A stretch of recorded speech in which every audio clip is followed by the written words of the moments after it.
Hola, ¿qué tal? Buenas noches a todos. Espero que se encuentren muy bien, mis estimados galenos, mis estimados compañeros. El día de hoy vamos a estudiar el tema de valvulopatías y me gustaría antes de empezar con el tema y con todo esto, decirles que yo me siento muy feliz porque hoy tuve una corta estancia y visita con mi amigo el doctor Re en la Facultad de Medicina de la UNAM. Lo acompañé a hacer unos trámites, estuvimos por ahí y la verdad es que agradezco mucho su compañía, agradezco mucho su guía. Ha sido un gran mentor y en este canal, en estas clases, pues quiero que se sepa que tenemos todo el estima al doctor Re. Entonces, vamos a empezar con el tema de valvulopatías. Ya terminando ese punto, es muy bueno que en la vida todos tengamos mentores y tengamos a personas a quien seguir, porque eso definitivamente impulsa nuestro caminar. Entonces, es importante esto. Ahora, vámonos al tema del día de hoy, que es valvulopatías, que es un tema muy interesante, muy bonito, que es un tema que a mí me agrada bastante porque yo soy un aficionado de la cardio. Les diré, y como siempre lo verán, yo soy un gran amante de la medicina, sobre todo la medicina interna, que se considera pues la medicina de a de veras, y cardiología no es la excepción. Valvulopatías es un tema que me enloquece, es un tema que me vuelve totalmente adicto a la medicina. Entonces, el día de hoy voy a hacer que ustedes entiendan valvulopatías de una manera sencilla. Si no entendían lo que era un soplo y cómo es que se presentan en las distintas valvulopatías, aquí van a entender lo que es un soplo y cómo es que se presenta.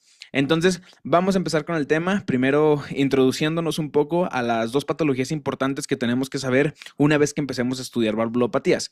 Tenemos que entender que hay dos tipos de afecciones que pueden de alguna manera interferir con el funcionamiento del complejo valvular, que uno es la estenosis y el segundo es la insuficiencia, ¿vale? ¿A qué se refiere esto? La estenosis se refiere que hay un diámetro menor en lo que es en lo que es la válvula, ¿sale? ¿Qué quiere decir esto? Pues que básicamente el orificio por donde debería pasar la sangre es muy corto, está muy pequeño ese orificio. Entonces, voy a poner una analogía aquí, abriendo un pequeño paréntesis para que se pueda entender. Cuando nosotros éramos niños y teníamos una manguera y estábamos chorreando el agua y luego le poníamos el dedo en lo que era la punta donde salía el agua, ¿qué pasaba con esa agua? Pues que básicamente el agua salía a presión. Pues básicamente eso mismo que sucedía en nuestra infancia cuando jugábamos con el agua y la manguera, lo mismo va a suceder aquí en la estenosis. Cuando el agua pase, en este caso cuando la sangre pase por la válvula, la sangre va a salir a más presión y eso va a hacer que la sangre choque contra las paredes, ya sea del grande vaso, depende de dónde está la estenosis, o en la pared del ventrículo. Esto depende de dónde se encuentre la estenosis. Si estamos hablando de una válvula mitral, pues va a chocar de una válvula auriculoventricular, que es mitral o tricuspidia, va a chocar sobre los ventrículos. Y si estamos hablando de una válvula semilunar, que es la aórtica o la pulmonar, pues va a chocar con la pared de los grandes vasos. Entonces, ¿qué es lo que va a suceder? Que esa sangre, al chocar, vamos a escuchar lo característico, que es un soplo, ¿sale? Entonces es importantísimo entender que el soplo es característico de estas patologías, ¿vale? Ahora vámonos al otro extremo. En el caso de insuficiencia, vamos a tener que es una incapacidad para el cierre de las valvas, ¿sale? Básicamente la válvula no puede cerrar por completo. ¿Y por qué no lo puede hacer? Pues porque puede ser que haya una valva la cual esté con algún tipo de problema, ya sea un prolapso valvular, ya sea que una cuerda tendinosa se rompió. Eso depende de muchas cuestiones, ¿no? O incluso que exista algún tipo de cardiopatía reumática, ¿no? Que como veremos más adelante, son patologías que pueden afectar nuestras válvulas, ¿no?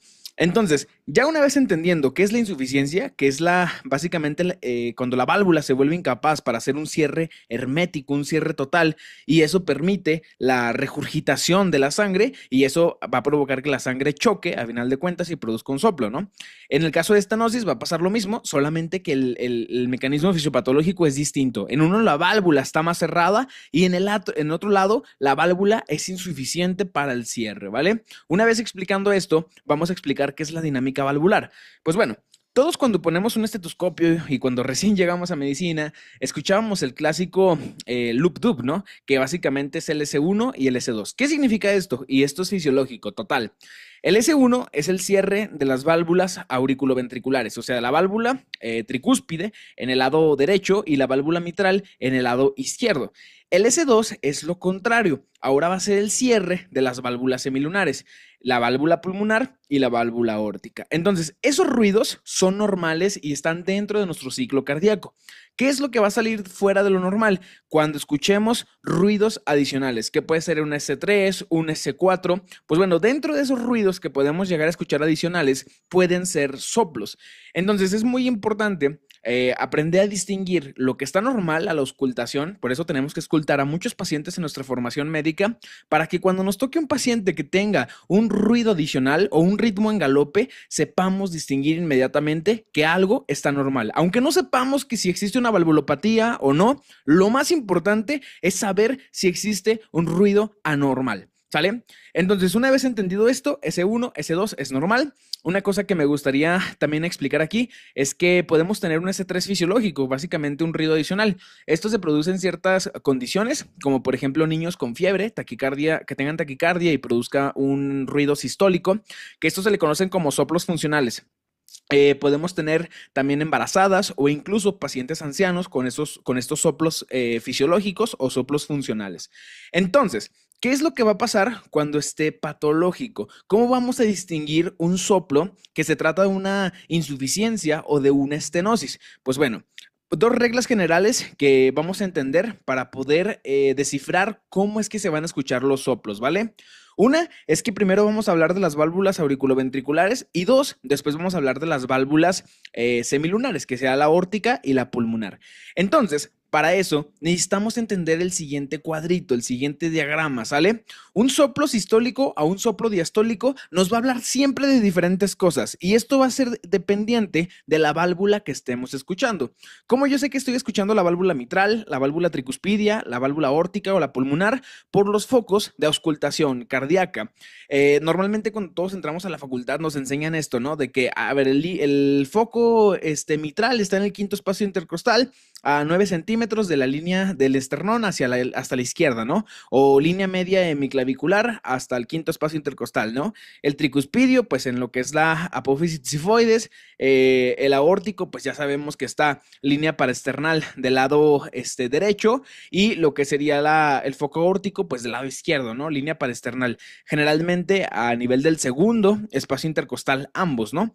Entonces, esos lugares que nos enseñaron son claves porque depende de dónde escuchemos ese soplo venir, va a ser el foco que estamos escuchando. En otras palabras, va a ser la válvula que estamos explorando, ¿vale? Si nosotros escuchamos el soplo directamente donde está el foco tricuspidio, pues la válvula que va a estar afectada en ese momento, que donde estamos escuchando, es la válvula tricuspidia. Si lo escuchamos en el foco mitral, o también conocido como choque en punta, que acuérdense, es el quinto espacio intercostal, línea media hemiclavicular o una línea que se traza desde el esternón a 9 centímetros hacia la izquierda en el quinto espacio intercostal. Entonces, si nosotros escuchamos un ruido ahí anormal, pues lo que vamos a estar viendo es la válvula mitral, ¿sale? Entonces, dependiendo del foco que estemos auscultando, es como vamos a interpretar nosotros el diagnóstico, ¿sale? ¿Cómo vamos a llegar a eso? Entonces, ahí les va, y es muy sencillo. Si tenemos un soplo sistólico, ya les dije, primero nos vamos a ir con las auriculoventriculares. Si tenemos un soplo sistólico, vamos a tener a nivel de las válvulas auriculoventriculares un soplo de insuficiencia, ya sea mitral o sea tricuspidio. Vamos a explicar por qué es que sucede esto. Cuando nosotros tenemos una sístole, la sangre normalmente se encuentra aquí en los ventrículos. De hecho, pues ya se llenaron por completo los ventrículos. A ese volumen total que se encuentra ahí se le conoce como volumen telediastólico o volumen al final de la diástole, que normalmente son 110 a 120 mililitros. Entonces, cuando sucede la sístole ventricular, la sangre normalmente se tiene que ir hacia lo que sería la arteria pulmonar y hacia la aorta.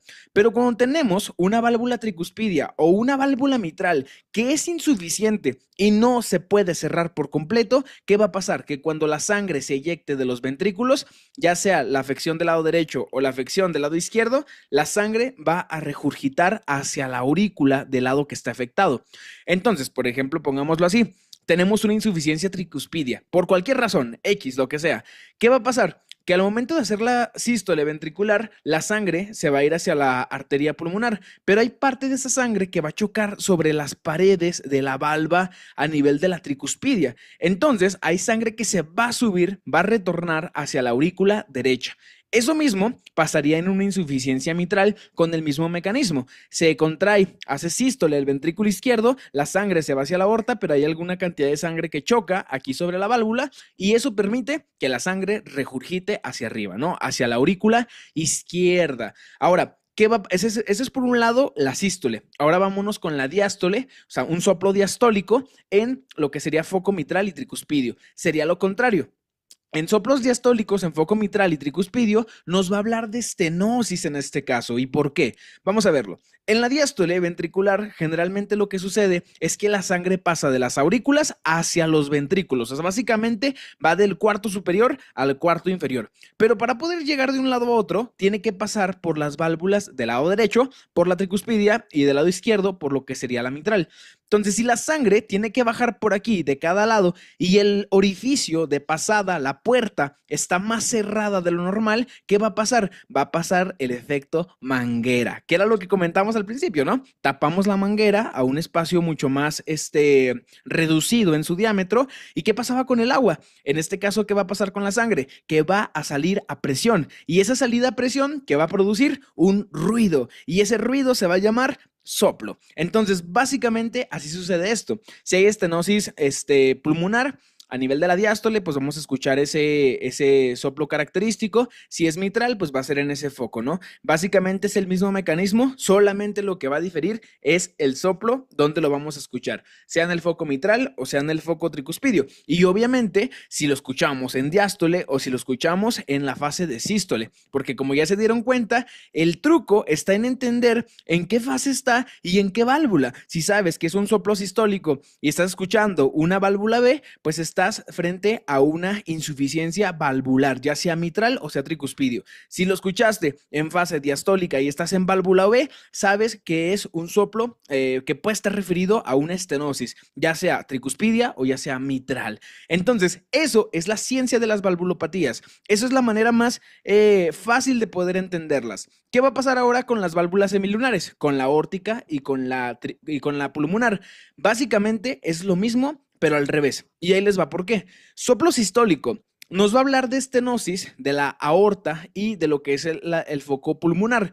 ¿Por qué pasa esto? Vamos a esto, ¿vale? Vamos a explicarlo. Si nosotros nos regresamos a nuestro esquema, recuerden que cuando pasaba la sístole, hablábamos de que los ventrículos estaban todos llenos y había que inyectar la sangre a los grandes vasos. Pero para poder llegar a los órganos distintos a lo largo del cuerpo, en este caso, pues por la arteria pulmonar a los pulmones, por la aorta, pues a cerebro y a todos los demás órganos, tiene que pasar por la válvula, ¿sale? La válvula pulmonar, la válvula aórtica. Si la válvula pulmonar o la válvula aórtica está más cerrada, ¿qué pasa? Efecto manguera, lo mismo. La sangre al pasar por aquí va a chocar porque sale a mucha presión porque esa válvula está más cerrada, lo que va a producir por consecuencia que la sangre choque en las paredes de la arteria pulmonar y en el caso de la aórtica, pues que choquen las paredes de la aorta. Entonces, básicamente eso es lo que sucede en un soplo sistólico a nivel de foco pulmonar o foco aórtico. Ya saben, si es soplo sistólico en foco pulmonar o foco aórtico, nos estamos refiriendo a un soplo de estenosis de esas válvulas, ¿sale? Que sería lo contrario a los soplos que se van a escuchar en las válvulas AB. En ese caso serían de insuficiencia, ¿sale? Por eso, entendiendo este cuadrito, es muy fácil poder darle nombre y apellido a lo que es nuestra afección valvular. Ahora vamos con los soplos diastólicos a nivel de la aórtica y la pulmonar. Básicamente, aquí va a pasar lo contrario también. Van a ser soplos de insuficiencia. ¿Por qué? Vamos a explicarlo. Cuando se da la diástole, que normalmente la sangre pasa de aurícula a ventrículo, ya sea del lado derecho o lado izquierdo, también sucede algo dentro de los grandes vasos, y es que hay sangre que va a tratar de retornar hacia lo que es la válvula, ¿no? Por ejemplo, uno de los mecanismos más conocidos en la medicina es que sabemos que las arterias coronarias se llenan en diástole, y esto sucede porque cuando la sangre cae de nuevo, porque hay un pequeño periodo en el que la sangre vuelve a regresar, que más o menos sucede cuando se da la relajación isovolutar volumétrica en el ciclo cardíaco, la sangre retorna, llega a la válvula aórtica y se empieza a llenar lo que es el seno de Valsalva. E inmediatamente hacia los lados del seno de Valsalva están los orificios hacia las coronarias, ¿no? Eso es básicamente lo que sucede. Pero, ¿qué va a pasar si tenemos una insuficiencia pulmonar o una insuficiencia aórtica? Que cuando la sangre retorne, cuando la sangre trate de regresar, que es esa pequeña cantidad que tiene que volver de forma fisiológica, va a chocar aquí en la válvula y eso va a producir que la sangre regurgite, que vuelva de nuevo, y eso de nuevo va a producir sangre a presión que va a regresar, que va a regurgitar y va a chocar en las paredes ventriculares. Entonces muy importante esto porque a final de cuentas pues también nos va a producir un soplo, pero es un soplo de tipo diastólico y nos habla de insuficiencia a nivel de la aórtica o la pulmonar, ¿vale? Entonces ya una vez que entendimos esto, de verdad es que ya están del otro lado, ya literalmente solo es aprenderse cuál es la etiología, cuál es el diagnóstico, que el diagnóstico no es nada difícil, ¿eh? Casi todas van a ser ecocardiografía, el diagnóstico, pero de verdad ya están del otro lado. Con entender eso, créanme que ya están del otro lado. Entonces, ya entendiendo esto difícil, vamos con lo sencillo. Ahora, en el ciclo cardíaco, una de las cosas que podemos especificar de los soplos es ver en qué momento del ciclo aparecen, si son pro, meso o tele. ¿Qué quiere decir? Si están al inicio, si están a la mitad o si están al final. Hay algunos soplos que van a aparecer más al final, hay algunos soplos que aparecen más a nivel inicial, ¿sale? Y hay algunos soplos que abarcan todo el ciclo cardíaco, ¿sale? Que eso se le conocen como soplos holosistólicos o holodiastólicos, porque depende si estamos hablando de la sístole o estamos hablando de la diástole. Entonces, normalmente estos soplos sistólicos son muy importantes porque suelen ser muy ruidosos. Entonces, es muy importante entenderlo. Y una vez que ya entendieron esto, créanme que ya están del otro lado. Entonces, una vez entendido lo anterior, conforme a la fisiopatología, vamos a pasarnos con valvulopatía mitral per se, viendo estenosis e insuficiencia de la válvula. Y me gustaría recalcar en este punto que vamos a ver tanto patología mitral como patología aórtica, ¿vale?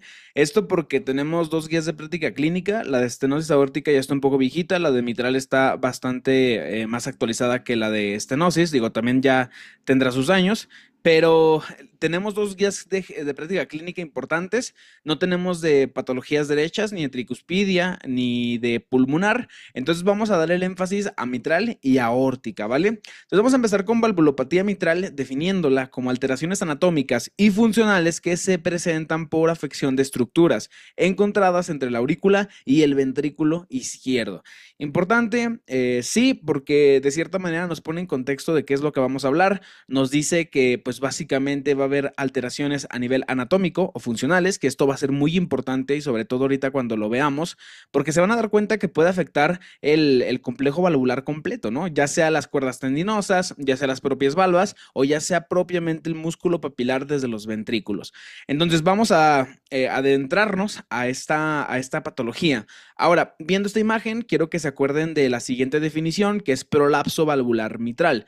El prolapso valvular mitral lo vamos a asociar con insuficiencia mitral, ¿vale? Esto sucede más en jóvenes y sucede más en cuestiones primarias. Ya cuando ahorita veamos los temas de insuficiencia, vamos a dividir la etiología en primaria y secundaria. Secundaria siempre va a estar aledaña a una causa diferente a la valvulopatía, una cardiopatía isquémica o cualquier otro tipo de patología. En la primaria van a ser idiopáticas, personas que por lo general pues aparece una valvulopatía sin tener consentimiento de que tenía alguna afección cardíaca, ¿vale? Y principalmente va a ser prolapso mitral y va a ser en jóvenes. Entonces, ¿cómo definimos este prolapso? Que yo de verdad cuando lo veo me acuerdo como de una sombrilla, ¿no? Y recuerdo mucho la imagen característica del Robbins que veía cuando yo estaba en quinto semestre de la facultad, que igual mencionaba esto del prolapso valvular mitral y justamente siempre me acordaba de una sombrilla, ¿no? O sea, que así, ya que está abierta, que las valvas se van hacia arriba, ¿no? Y asemejan a una sombrilla, ¿no? Entonces, el prolapso valvular mitral se define como la falta de adecuada coaptación valvular. Básicamente, en otras palabras, que las valvas no pueden cerrar. Por ende, va a condicionar al cierre defectuoso de las mismas más allá del plano anular. En este caso, pues la valva va a sobresalir más allá del plano de la válvula, que básicamente es este plano del anillo, líquido y va a sobresalir, ¿no? Esto va a ser un prolapso valvular mitral característico. Entonces, vamos a adentrarnos a las etiologías, primero con estenosis y luego con insuficiencia. En cuestión de estenosis, tenemos que recordar como primera causa la enfermedad reumática. Esto es muy importante porque en los niños, sobre todo, que tienen mucha patología a nivel, pues sí, faringoamigdalar, donde encontramos la clásica faringomigdalitis bacteriana producida por el Streptococcus pyogenes, sabemos que una de las complicaciones son las complicaciones no supurativas, ¿no? Por ejemplo, la glomerulonefritis postestreptocócica, la fiebre reumática, la escarlatina, hablando de exantemáticas también, y evidentemente otra de las patologías importantes es la cardiopatía reumática, que está asociada a esta bacteria. Entonces, muy importante recordar que la válvula mitral va a ser la válvula número 1 a la cual afecta la cardiopatía reumática. Ya sabemos que estos niños van a tener antecedente de una patología a nivel faringio, sobre todo pues una faringomigdalitis streptocócica o bacteriana, que por lo general pues suelen ser bastante aparatosas, pero que si no las resolvemos pueden producirnos estas complicaciones. Para puntualizar, el tratamiento de primera línea de las faringomigdalitis hay que recordar que son las penicilinas benzatínicas y nada más dejando ese punto claro de lado, ¿vale? Ahorita más adelante vamos a hablar de algo más de faringomigdalitis y de enfermedad reumática que es importante para el abordaje de valvulopatías.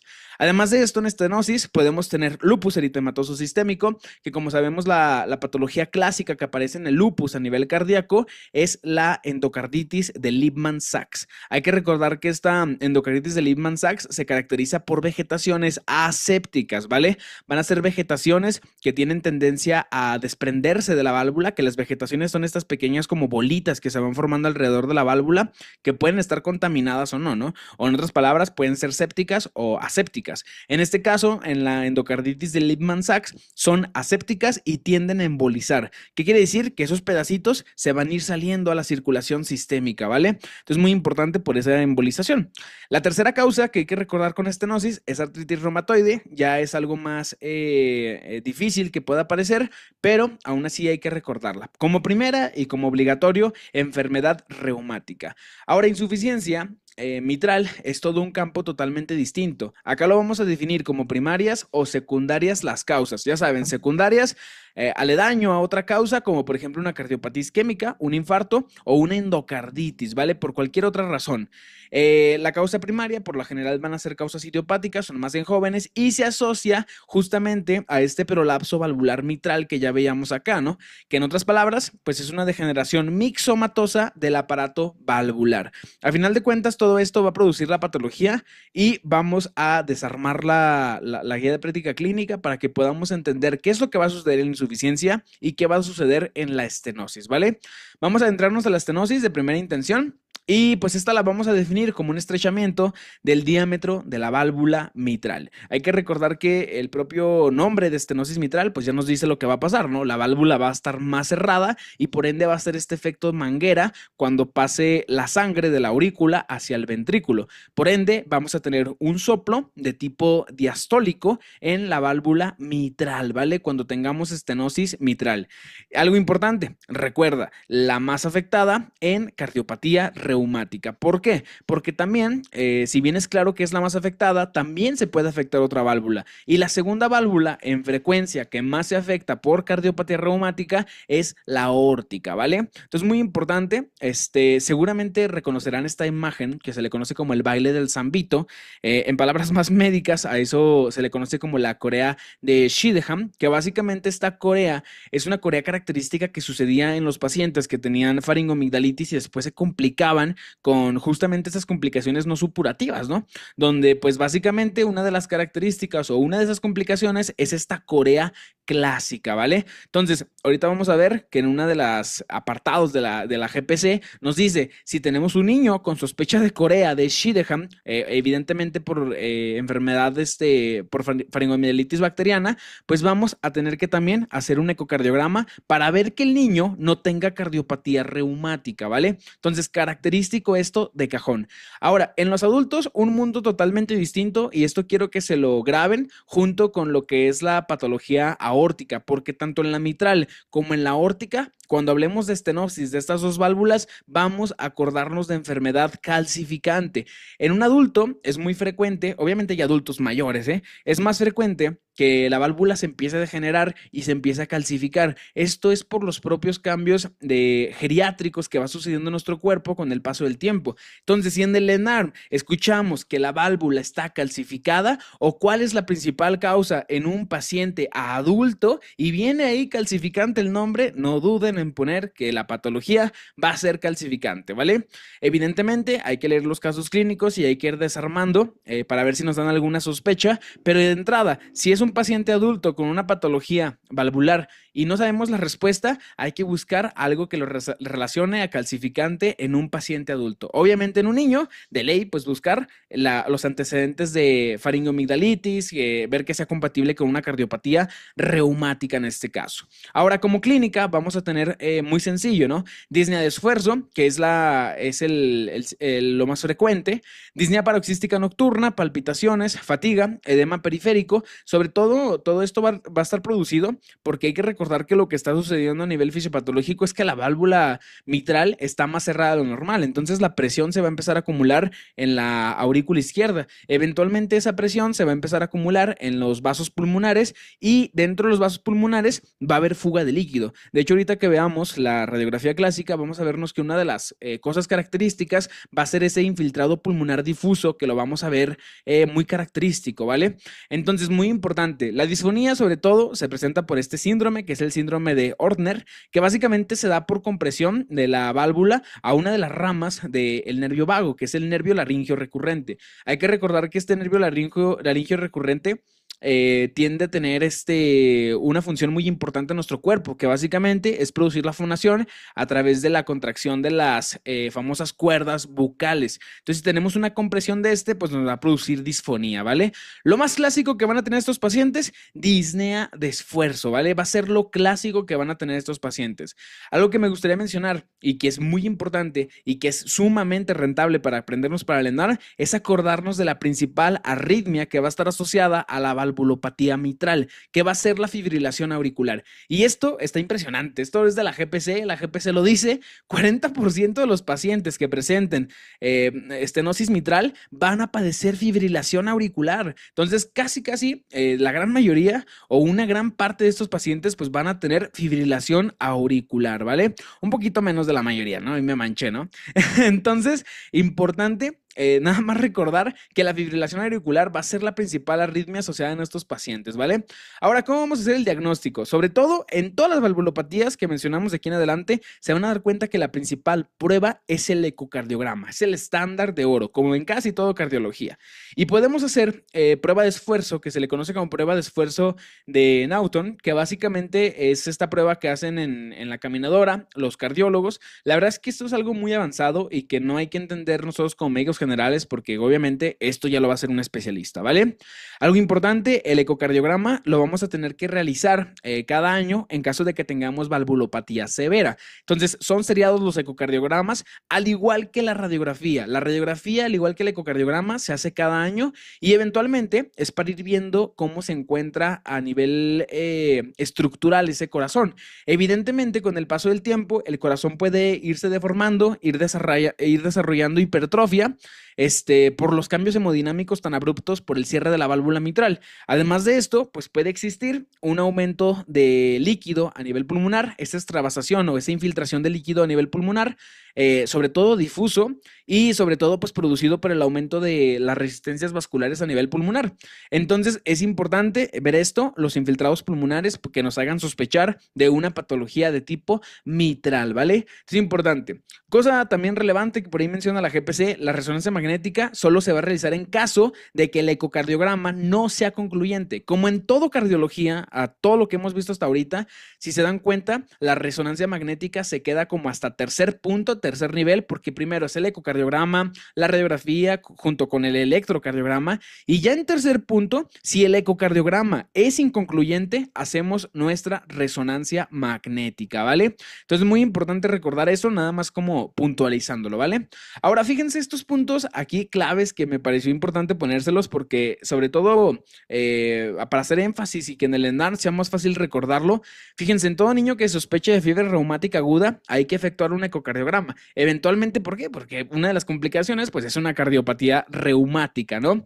Además de esto, la ecocardiografía es esencial en la valoración de pacientes con corea de Sheehan, que básicamente, pues, esta hemicorea clásica, que ya como les dije, se le conoce como el baile del zambito, y pues que sucede en estos pacientes con complicaciones después de una faringoamigdalitis estreptocócica, ¿vale? O bacteriana. Entonces, siempre ECOT para valorar nuestros gradientes, siempre nuestro ecocardiograma transtorácico para valorar todas estas cuestiones hemodinámicas y ver cómo está el flujo a través de la válvula mitral en este caso. Ahora, ¿cuál va a ser el tratamiento? Por un lado, va a ser la corrección de la válvula y por segundo, va a ser la corrección de los síntomas, que si bien se acuerdan, uno de esos síntomas que van a estar aledaños a la patología va a ser la fibrilación auricular. Entonces, tenemos que tratar cuando tengamos esa fibrilación auricular con el control de la taquicardia. En este caso, vamos a dar betabloqueadores de primer inicio. Evidentemente, podemos iniciar con algún tipo de betabloqueador como el metoprolol, el carvedilol, y además a esto tenemos que añadir anticoagulantes. ¿Por qué? Porque sabemos que los pacientes con fibrilación auricular tienen más riesgo embólico y de hacer EBC. Entonces tenemos que dar cumarínicos. Los cumarínicos más usados aquí en México es la warfarina y el acenocumarol. Importante tenerlo en cuenta porque hay otras indicaciones además de esto para dar cumarínicos. Por ejemplo, estenosis y arritmias, en este caso pues con fibrilación auricular hay que dar cumarínicos. Pacientes con estenosis mitral con embolismo previo también hay que dar cumarínicos, ¿no? Con mucha razón, ¿no? Estenosis mitral más trombo auricular izquierdo también hay que dar cumarínicos porque a ese paciente se le puede ir el émbolo a cerebro.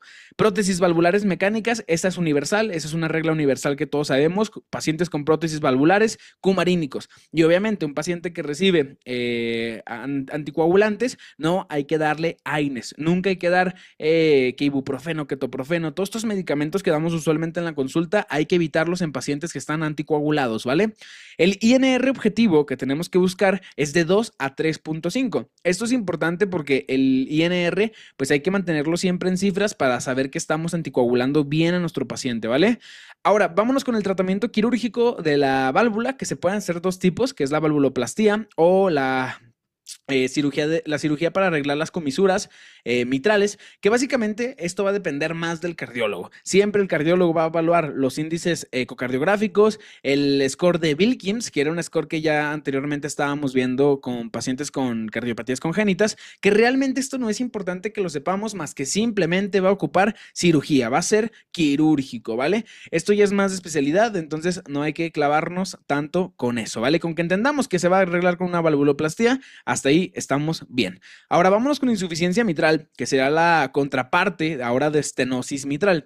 Y vamos a empezar definiéndola como la falta de adecuada coaptación valvar. ¿Sale? ¿A qué se refiere esto? A que básicamente las valvas no cierran adecuadamente. Y esto producido por una patología primaria, que es esta que está acá arriba, o una patología secundaria, que pueden ser cualquiera de estas tres, condicionando el cierre defectuoso de las mismas y llevando a regurgitación de la sangre. Recuerden que lo característico aquí es que el soplo que se escucha en la válvula mitral ahora va a invertirse, ahora va a ser de soplo sistólico. Acuérdense, en estenosis es diastólico, en insuficiencia valvular va a ser de tipo sistólico. Entonces, la sangre al momento de pasar va a tener un flujo de tipo retrógrado. La sangre se va a volver a regresar cuando se efectúe la sístole ventricular, ¿vale? Se va a regresar de nuevo porque pues básicamente tenemos una válvula que no cierra por completo. Como etiología tenemos la etiología primaria, que esta es una insuficiencia mitral asociada a un prolapso valvular mitral, que recuerden, este prolapso valvular mitral por lo general, les decía desde un principio,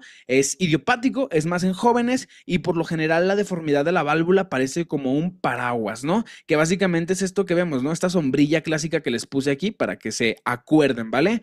En cuanto a las secundarias, pues siempre va a estar aledaño a algo. Por ejemplo, ahí les va, y se los puse así para que lo recordaran. Pacientes con cardiopatía isquémica, sobre todo infartos de cara anterior, de la descendente anterior, que es de lo más común, vamos a tener que se va a asociar a ruptura del músculo papilar. Pacientes con enfermedad valvular mitral degenerativa se va a asociar a ruptura de cuerda tendinosa. Pacientes con endocarditis infecciosa se va a asociar a perforación de valvas o cuerda tendinosa. Si se dan cuenta, en cualquiera de las tres siempre va a haber una afección de alguna parte del complejo valvular. Sobre todo si yo me tuviera que aprender una así o sí, me aprendería la de cardiopatía isquémica, porque el infarto en México es algo muy común que evidentemente siempre va a tener complicaciones, ¿no? En este caso, pues la ruptura del músculo papilar que va a llevar, pues evidentemente a una falta del cierre de la válvula, ¿vale? Entonces, muy importante, no hay que olvidar que tenemos etiologías primarias y etiologías secundarias. Ahora, en cuanto a la clínica, pues básicamente va a ser lo mismo. Vamos a tener disnea intensa súbita, ortopnea, edema agudo de pulmón, que es una de las cosas que puede pasar si es muy severa la insuficiencia valvular, ¿vale? Pero básicamente la disnea, la fatiga, los síntomas por esos cambios hemodinámicos van a estar presentes como en la estenosis mitral, ¿vale? ¿Qué va a cambiar? El tipo de soplo. El soplo, acuérdense de estenosis, lo vamos a escuchar en diástole, si se afecta la válvula mitral, y si escuchamos el soplo en sístole, pues va a ser un soplo de insuficiencia mitral, ¿vale? Y obviamente, siempre dependerá si es aguda o crónica, porque aquí hay algo muy importante. La patología de insuficiencia mitral se puede presentar en dos maneras, en aguda o crónica. Depende, ¿de qué depende? De la causa inicial. Por ejemplo, una endocarditis infecciosa sobre todo va a ser algo más insidioso, algo más crónico, a diferencia de un infarto, ¿no? Un infarto siempre va a ser rápido, va a ser agudo, el paciente puede caer en inestabilidad hemodinámica pronto y esto producirnos una clínica más severa, ¿no? Por eso lo ponemos aquí. Insuficiencia mitral aguda va a ser súbito, lo más común ruptura del músculo papilar, ¿no? Insuficiencia mitral crónica va a ser progresivo, principalmente asociado a patología reumática, degenerativa, prolapsos valvulares, que básicamente van a ser patologías donde tengamos una cuestión más prolongada, ¿vale? Donde la patología se vea más prolongada. En cuanto al diagnóstico, pues básicamente va a ser lo mismo. Ecocardiograma transtorácico, este se tiene que hacer cada 6 meses o anual, básicamente lo mismo que veíamos en el paciente con estenosis mitral. Y bueno, existen otras ideas o otras formas de poder completar el abordaje diagnóstico. Por ejemplo, el ecocardiograma transesofágico nos sirve sobre todo para ver las vegetaciones valvulares y abscesos anulares que pueden llegar a existir y que a veces no se pueden llegar a ver por el eco transtorácico. Entonces es una herramienta adicional que se puede usar, aunque de verdad, si tuvieran que aprender un tipo de diagnóstico, ahora sí que per se, sería el ecocardiograma transtorácico, ¿vale? En cuanto a endocarditis infecciosa, pues sabemos que una de las medidas que tenemos que empezar a efectuar desde un inicio es antibióticos y cirugía temprana. Eso ahorita lo vamos a remarcar en el tratamiento. Entonces el tratamiento dependerá de la causa, pero siempre va a ser quirúrgico. Puede ser con un balón de contrapulsión intraórtico, obviamente, puede ser este mismo balón puede ser utilidad para tratarlo tanto en patología aórtica como en patología mitral, o sea, se usa el mismo balón. Y eventualmente pues se van a dar cuenta que la gran mayoría de pacientes pues, van a caer a cirugía, ¿no? E incluso pues pacientes con inestabilidad hemodinámica pues hay que hacer cirugía urgente, pero bueno, el tratamiento a final de cuentas va a ser quirúrgico, médico, lo que podemos dar van a ser vasodilatadores, sobre todo nitroprusiato de sodio y nicardipina, porque estos reducen la poscarga de lo que es ese ventrículo y pues a final de cuentas al reducir la poscarga pues mejoramos un poco las cuestiones hemodinámicas, ¿vale? Además, otra cosa, ¿cuándo vamos a referir a los pacientes a segundo nivel con el cardiólogo? En siempre que tengamos un paciente con sospecha de valvulopatía mitral o ya sea estenosis o sea insuficiencia, vamos a referir a los pacientes, ¿vale? Entonces, muy importante recordarlo porque a final de cuentas, pues todo esto se lo va a quedar el cardiólogo, ¿vale? Ahora, vamos con lo que sería la patología de la aorta, ¿sale? La valvulopatía aórtica. Y en este caso, es muy importante también entenderlo porque hay que recordar que la primera válvula que se va a afectar en los pacientes ancianos por enfermedad calcificante de la valvulopatía aórtica va a ser en esta, ¿vale? Los pacientes ancianos van a hacer calcificación de la válvula aórtica, ¿vale? Entonces vamos a empezar con estenosis aórtica. Como definición, pues sabemos que la estenosis aórtica se va a dar por malformaciones aórticas de carácter progresivo que va a producir a una obstrucción de flujo de salida del ventrículo ventrículo izquierdo. Importantísimo esa obstrucción del flujo de salida del ventrículo izquierdo, porque a final de cuentas esto es lo que nos va a llevar a las consecuencias a priori a muy largo plazo, ¿no?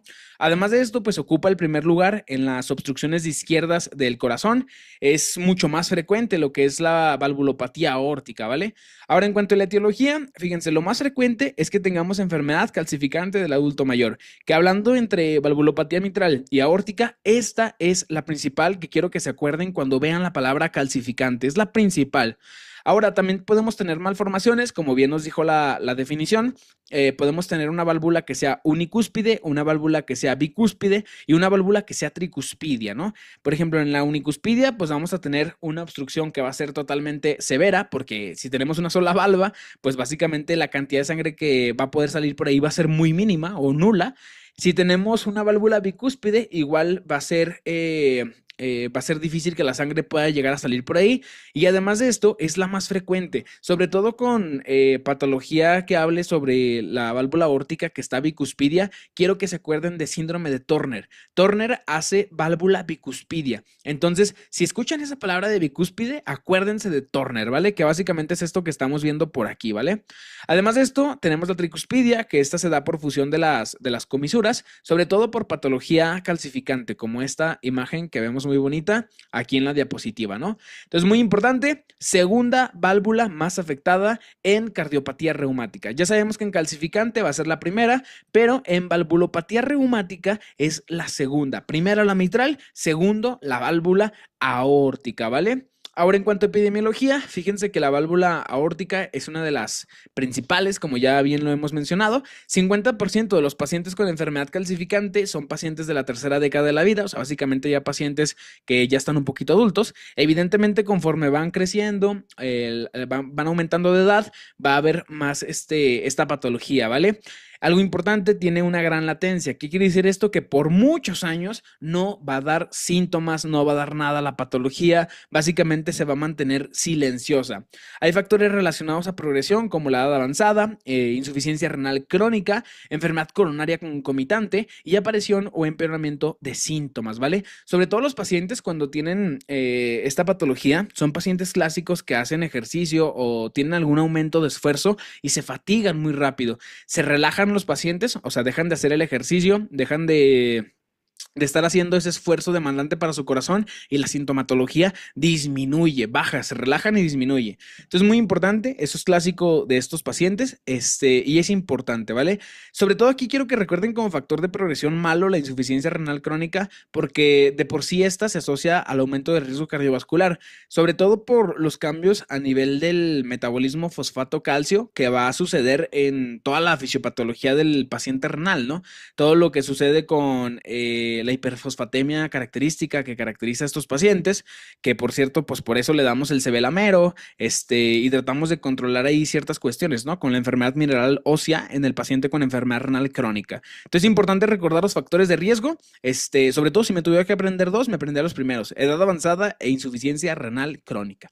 56% asociados a una patología aterosclerótica de la coronaria. Entonces es importante porque a final de cuentas estos pacientes pues también van a tener riesgo de infarto. Como bien sabemos, la principal causa de síndromes coronarios agudos aquí en México pues es la patología aterosclerótica de las coronarias, ¿vale?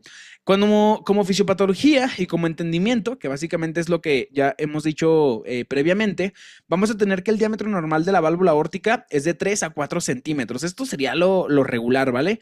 Y eventualmente, pues el diámetro de la válvula va a ir disminuyendo. Se dice la GPC básicamente que hay una disminución de la superficie valvular por año de 0.1 a 0.3 centímetros. Esto sería por año y obviamente en un paciente con enfermedad calcificante de la válvula aórtica. Cuando ya tenemos una estenosis grave, va a haber menos de 1 centímetro de diámetro, que esto ya sería súper restringente, el diámetro de la válvula aórtica, y que por ende, por ese pedacito de válvula, pues no va a poder pasar casi nada, ¿no? Entonces, ¿qué va a pasar? ¿Cómo vamos a escuchar a este soplo característico en lo que sería la válvula aórtica?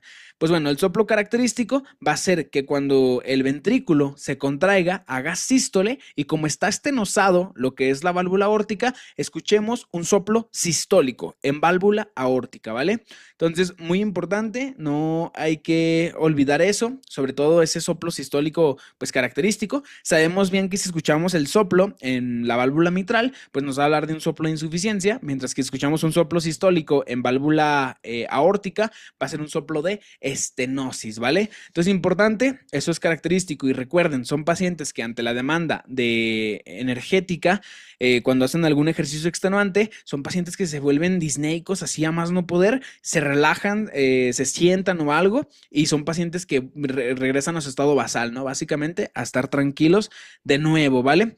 Una de las características importantes que también va a pasar con el largo de los tiempos es que el ventrículo izquierdo va a tener que hacer un remodelado ventricular y esto va a suceder porque va a tener que cumplir con esa demanda de fuerza ante el diámetro menor que va a haber. Entonces, eventualmente, pues el corazón va a terminar con cardiomegalia, le hacemos un electro a ese paciente y va a tener pues su hipertrofia ventricular con los índices de Sokolov-Lyon o el Cornell, donde pues básicamente nos ayudan a ver si tiene el paciente hipertrofia ventricular izquierda, ¿no? Que bueno, esas son otras cosas, ya términos muy diferentes, que eventualmente se pueden ver si ya se hacen especialistas en cardiología, ¿no? En cuanto a la clínica, pues lo característico, ¿no? Soplo sistólico en foco aórtico. Eso es lo característico. Además de eso, es un soplo que se irradia cuello, es un soplo muy fuerte y que también aparte, pues puede tener un frémito, ¿vale? Se palpa frémito. Nosotros ponemos la mano para palpar lo que es ese frémito y pues evidentemente en este tipo de soplos que son fuertes se pueden llegar a palpar lo que es ese frémito. Además de esto pues puede haber angina, puede haber síncope, cosa muy importante lo del síncope porque eventualmente si menos sangre cae a la aorta pues menos sangre le va a llegar al cerebro y pues eventualmente va a haber un síncope cardiogénico, ¿vale? Además, datos de insuficiencia cardíaca, que eventualmente todos los pacientes con insuficiencia valvular, insuficiencia aórtica, estenosis mitral, estenosis aórtica, todos van a terminar con insuficiencia cardíaca con el paso de los años, ¿no? Ya sabemos que la enfermedad terminal del corazón, pues es la insuficiencia cardíaca y es con lo que van a terminar, ¿vale? Y pues bueno, como diagnóstico, pues a estos pacientes hay que hacerles ecocardiograma, además de estar haciendo electros y radiografía para ir viendo cómo va, pero lo característico y el gold standard siempre va a ser ecocardiograma. El tratamiento, pues se tiene que hacer un reemplazo valvular aórtico cuando ya es severo. Generalmente esto ya hay que retardarlo, o sea, lo máximo que se pueda, para que cuando se haga la cirugía, pues tenga éxito y pues evidentemente tener la válvula natural el mayor tiempo posible, ¿no? Evidentemente, si la clínica ya es muy severa del paciente, pues hay que hacerle cirugía, ¿vale? Esto ya no lo podrá aclarar más un cardiólogo. Como aspirantes a la residencia, a ENAR, la verdad es que esto todavía no nos interesa tanto y no hay que saber mucho, simplemente saber que se hace un reemplazo valvular aórtico. Se tiene que enviar a cardiología pues a todo paciente que tenga sospecha de lo que es una patología aórtica, ¿vale? Una patología de la válvula aórtica. Y pues bueno, terminando ya con lo que sería insuficiencia aórtica, la verdad es que esta no interesa mucho porque pues no tenemos guía de práctica clínica de lo que sería esta insuficiencia aórtica. Aún así les dejo esta información aquí, por si lo quieren checar. Que bueno, sobre todo si tuviera que decirles que se acordaran de esto, acuérdense de estos pequeños signos que a veces sí pueden llegar a preguntarlos, como el Muset o el Corrigan, que son signos muy característicos de la insuficiencia aórtica, pero como no tenemos guías de práctica clínica aquí, vamos a dejarlo así, ¿vale? Dándole énfasis a las patologías en las que sí tenemos guía de práctica clínica. Entonces, pues espero que les haya gustado muchísimo. No saben lo mucho que me costó grabar este video. Llevo 2 días grabándolo. Y de verdad espero que le hayan entendido muchísimo. Sobre todo, entender las cosas más sencillas. No se claven mucho con estos temas que son más de especialista. Y de verdad espero que les haya gustado mucho. Nos vemos el domingo en clase. Muchas gracias a todos los que se están uniendo al grupo de estudio. Si alguien quiere unirse al grupo de estudio, mándenme mensaje a mi Instagram o por correo para que se pueda unir a las clases con nosotros, ¿vale? Entonces, cuídense mucho, espero que les vaya muy bien y pues vaya a todos.